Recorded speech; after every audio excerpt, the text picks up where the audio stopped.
Sa mundo ng basketball, hashtag Tatak Pinoy na ang dalawang basketball players na sina Malik Dayuf at Elizabeth Means matapos makuha ang kani-kanilang Philippine passport.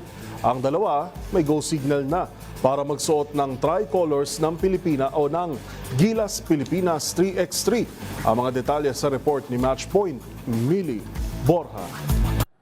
Opisyal ng mga Filipino citizens sina Malik Dayuf at Elizabeth Means matapos makuha ang kanilang Philippine passports. Inanunsyo ito ng Samahang Basketball ng Pilipinas sa SBP sa pamamagitan ng social media kung saan kinumpirma nitong kalipikado ng dalawa na magsuot ng tricolors ng Gilas Pilipinas 3x3. Ayon sa SBP, mahalagang hakbang ito para sa patuloy na pagpapalakas ng National 3x3 program. Nagpasalamat din ang samahan sa Office of the President at sa mga mambabatas na naging daan upang maisakatuparan ang pagiging Pilipino ng dalawa. Nauna nang ipinahayag ni Elizabeth Means ang kanyang pagkasabik na makapaglaro para sa Pilipinas. Si Means, na may dugong Pilipino mula sa Naga City sa Camarines Sur, ay nakapaglaro na sa ilang local 3x3 tournament, kabilang ang kauna-unahang edisyon ng Cebu Hustle 3x3. Naglaro rin siya ng collegiate basketball para sa Westminster University sa NCAA Division II sa Estados Unidos. Samantala, si Malik Dayuf ay isa sa mga naging haligi ng University of the Philippines sa UAAP. Noong 2022, napili siyang Finals Most Valuable Player